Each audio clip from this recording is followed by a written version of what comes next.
کہ کپڑے پاک کرنے کا کیا طریقہ ہے اگر مختلف نجاستیں لگ جائیں. جیسے بعض کہتے ہیں کہ جی کلمہ وغیرہ نہیں پڑھنا چاہیے.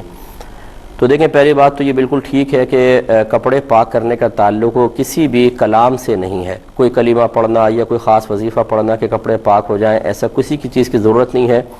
یوں ہی بعض لوگ حالت جنابت میں جب غسل کرتے ہیں تو اس سے پہلے کلمہ پڑھنے کی کوشش کرتے ہیں کہ شاید یہ کلمے سے ہم پاک ہوں گے.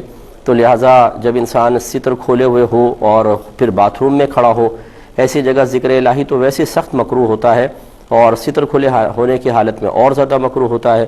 تو جسم کی پاکی کا تعلق بھی کلمہ پڑھنے سے نہیں ہے بلکہ اس کی شرائط کو مکمل کرنے سے ہے. لہذا کپڑے پہ کوئی بھی نجاست لگ جائے، اگر آپ بہتے پانی سے دھو رہی ہیں، یعنی نلکے کے نیچے جیسے نلکے کی ہلکی سی دھار آپ نے کھول دی، یہ بہتا پانی ہے کہ اس کی دھار منقطع نہیں ہو رہی ہے، اس میں بس حکم شرع یہ ہے کہ آپ اس کپڑے کو پکڑ دیں، جتنا ناپاک حصہ ہے جیسے یہ باہر نکال لیں اور اس کو آپ ملتی جائیں. جب آپ کو یقین حاصل ہو جائے کہ یہ پانی نجاست کو اپنے ساتھ بہا کر لے گیا، یہ کپڑا پاک ہو جائے گا. اس میں نچوڑنے وغیرہ کی کوئی شرط نہیں ہوتی ہے.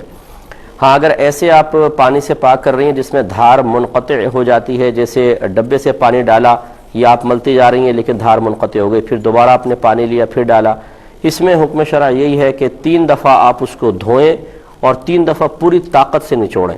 مثلا ایک دفعہ آپ نے پانی ڈالا، اچھی طرح ملتی رہیں، ڈبے کا پانی ختم ہو رکھ دیں، اس کو پوری طاقت سے نچوڑیں، پھر اس کو رکھیں، پھر اپنے ہاتھ دھوئیں، پھر ڈبہ لیں، دوبارہ اس کو ملتی جائیں، ڈبہ ڈالیں اس پر، پھر اس کو پوری طاقت سے نچوڑیں، پھر اپنے ہاتھ دھوئیں، پھر آپ یہ تیسری مرتبہ ڈالیں، اس کے بعد پوری طاقت سے نچوڑیں. تیسری مرتبہ یہ کپڑا بھی پاک ہے اور آپ کے ہاتھ بھی پاک ہیں، وہ ہم پاک متصور کریں گے.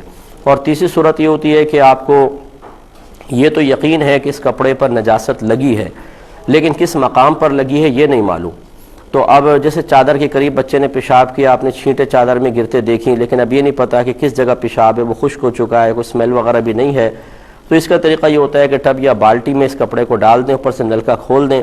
جب یہ پورا بھر جائے تو کپڑے کے اوپر ہلکا سا ہاتھ رکھ دیں کہ وہ پانی کی سطح سے باہر نہ ہو، اور تھوڑا سا پانی بہنے دیں، بس تھوڑی دیر بہے گا، یہ کپڑا پاک کہلائے گا. کپڑا بھی پاک ہے اور ادھر کا جو بالٹی وغیرہ کا پانی ہے یہ بھی پاک ہو جائے گا. تو یہ اس وقت لیکن کرتے ہیں بالٹی یا ٹب سسٹم سے کہ جب آپ کو یقین ہو کہ کپڑے میں نجاست ہے لیکن کس مقام پر ہے یہ معلوم نہ ہو. اسی طریقے سے یہ اس وقت بھی یوز کرتے ہیں کہ جب آپ واشنگ مشین میں تمام کپڑے ڈال دیتے ہیں پاک ناپاک اور آپ کو خیال نہیں رہتا، بعد میں احساس ہوا، تو آپ ان کپڑوں کو ایک دفعہ اسی طرح بالٹی سسٹم سے نکال لیں، تو سارے کے سارے کپڑے پھر پاک ہو جائیں گے. بلکہ اپنی ماسیوں کو یہ طریقہ سکھا دیں جو اگر آپ کے گھر میں آتی ہوں اور کپڑے دھوتی ہوں، تو انہیں یہ کہا کریں کہ تمام واشنگ مشین سے جب آپ کپڑے نکالتی ہیں تو ایک دفعہ اس طرح آپ بالٹی سسٹم سے یا ٹب سے تمام کپڑوں کو نکال کر پھر صابن وغیرہ نکال کر اسپن کریں، تو انشاءاللہ جو کپڑے اگر ناپاک ڈل بھی گئے تھے تو وہ پاک ہو جائیں گے. ایک انہوں نے کہا کہ اگر بیوی شوہر سے ضرورت کی چیزیں مانگے تب شوہر کہتا ہے کہ تم بد زبانی کر رہی ہو، بدتمیزی کر رہی ہو، گناہ گار ہوگی، تو کیا حکم شرع ہوگا؟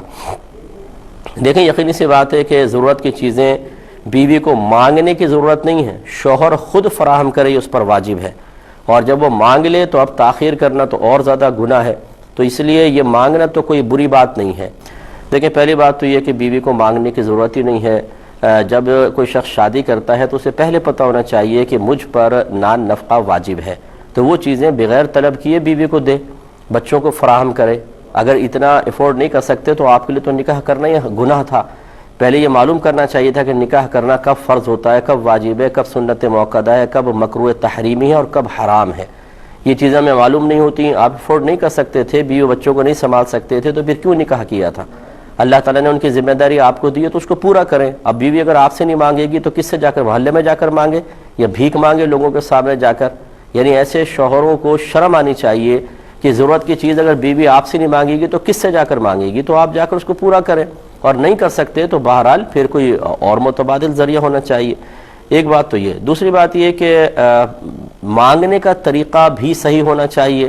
ایسا نہ ہو کہ بیوی جھڑک کر شوہر سے بات کرے، بدتمیزی کے ساتھ گفتگو کرے اور ساتھ میں 2-4 تانوں کا تحفہ بھی دے، جیسے کہ اکثر عورتوں کی عادت ہے کہ یہ غصہ بچوں کا بھی بعض اوقات کسی اور پر نکال رہی ہوتی ہیں، یا حالات کا غصہ بچوں پر یا شوہر پر نکالتی ہیں. اس طرح کرنا بھی غلط ہے. اس طرح شوہر سے بدتمیزی کرنا، سخت لہجے میں گفتگو کرنا، بد زبانی کرنا اپنے حق ثابت کو مانگنے کے لیے بھی طریقہ احسن اختیار کرنا واجب ہوتا ہے. یہ نہیں کہ آپ بدتمیزی کریں. اگر اس وجہ سے شوہر آپ کو کہتے ہیں کہ بھی ضرورت کی چیز مانگنے میں تو کوئی مسئلہ نہیں ہے، ٹھیک ہے تم طلب کر سکتی ہو، لیکن تمہارا لہجہ غلط ہے، تمہارا انداز غلط ہے، تم یہ جو تانے دے رہے ہو وہ غلط ہے، اس وجہ سے وہ کہتے ہیں کہ تم بدزبانی کر رہی ہو اور گناہ گار ہوگی، تو وہ بالکل ٹھیک کہہ رہے ہیں. تو جانبین سے مطلب خیال کرنا چاہیے.